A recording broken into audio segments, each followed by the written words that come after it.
Marconi invented wireless signaling. By 1901, he'd managed to transmit a Morse-coded wireless message across the Atlantic, from Poldhu in Cornwall, UK, to St. John's, Newfoundland, Canada. A real breakthrough in radio came in 1906, when Lee de Forest invented the triode, the first radio tube that could be used as an amplifier. This was the first step of modern electronics. At sea, the introduction of modern radio equipment on an increasing number of vessels meant that safety increased. At the same time, a new message was learnt. 3 short signals, 3 long signals, and finally 3 short signals again. SOS. Save our souls. When the Titanic sank in 1912, it was the first naval disaster where wireless telegraphy and the SOS played an important role in saving lives. Although over 1,500 persons lost their lives, over 700 were saved by assisting vessels who picked up the Titanic's SOS signals over the radio. Now wait a minute, Fred. With the invention of radio came the first public radio stations. A wireless at home became the highest fashion. The family would sit together to hear news and entertainment. And right from the start, people were experimenting with radios in the car. They worked, but perhaps the antenna was a bit bulky. During the 2 world wars, the need for wireless communication, both for the fighting forces and secret agents, led to the rapid development of smaller and more efficient equipment. In the early 1940s, we learnt a new word: walkie-talkie, the predecessor to the mobile phone. By the outbreak of the Second World War, radio positioning was well known to both the Germans and the Allies. In order to conceal their positions from German U-boats, Allied convoys maintained strict radio silence, using the optical telegraph instead.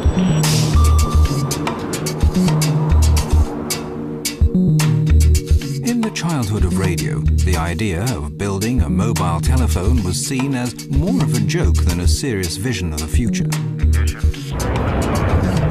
It wasn't until after the war that we saw the first serious solutions for mobile telephony.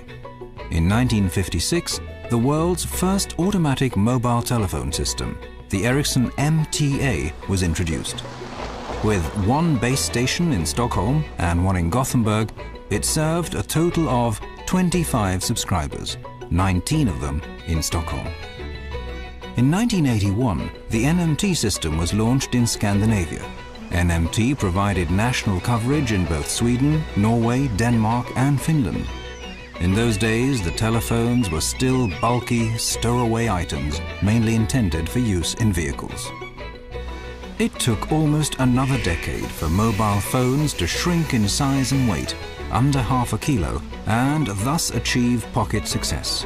The introduction of GSM and similar digital standards saw the emergence of ever smaller and lighter phones, even breaking the magical 100-gram mark.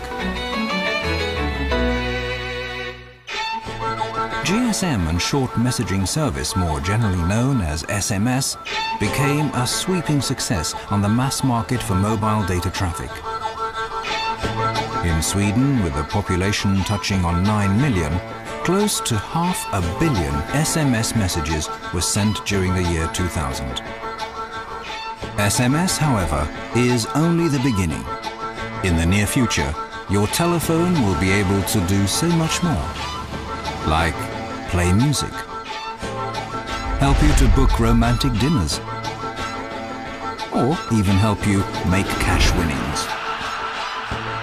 Ever since the first telephone, the idea of a video phone has been on most telecom inventors' minds.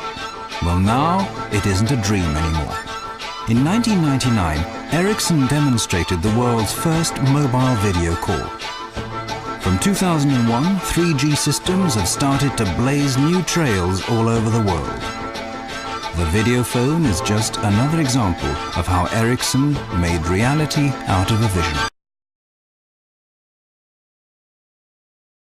Thương vụ này là một phần trong dự án mang tên Internet.org được khởi động từ mùa hè năm ngoái, theo chương trình phối hợp giữa Facebook, Qualcomm, Samsung và Nokia. Internet.org đặt mục tiêu giúp hơn 5 tỷ người trên thế giới có thể kết nối mạng thông qua các thiết bị bay phát sóng Internet, nhằm cạnh tranh với dự án Project Loon của Google đang triển khai phủ sóng Internet toàn cầu thông qua hệ thống khinh khí cầu.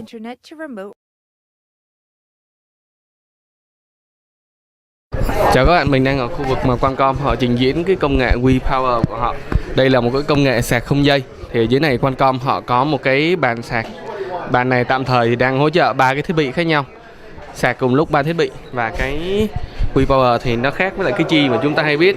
Thì cái công nghệ sạc này của Qualcomm thì họ đang có một liên minh khoảng hơn 40 nhà sản xuất khác nhau. Trong đó có một số nhà sản xuất lớn như Samsung. Thì đâu là ưu điểm của cái công nghệ sạc này? Thì đầu tiên đó là việc mà chúng ta có thể sạc nhiều thiết bị cùng một lúc với là nguồn năng lượng lớn. Ở dưới này thì Qualcomm họ có dựng một cái bàn sạc đó. Bạn thấy là trong cuộc sống của chúng ta tương lai thì chúng ta có thể sạc trên cái bàn như thế này. Bàn làm việc của chúng ta cũng được dùng để sạc chứ không chỉ là những cái bàn sạc riêng rẽ như là những cái bàn mà chúng ta vẫn hay sử dụng, những cái bàn sạc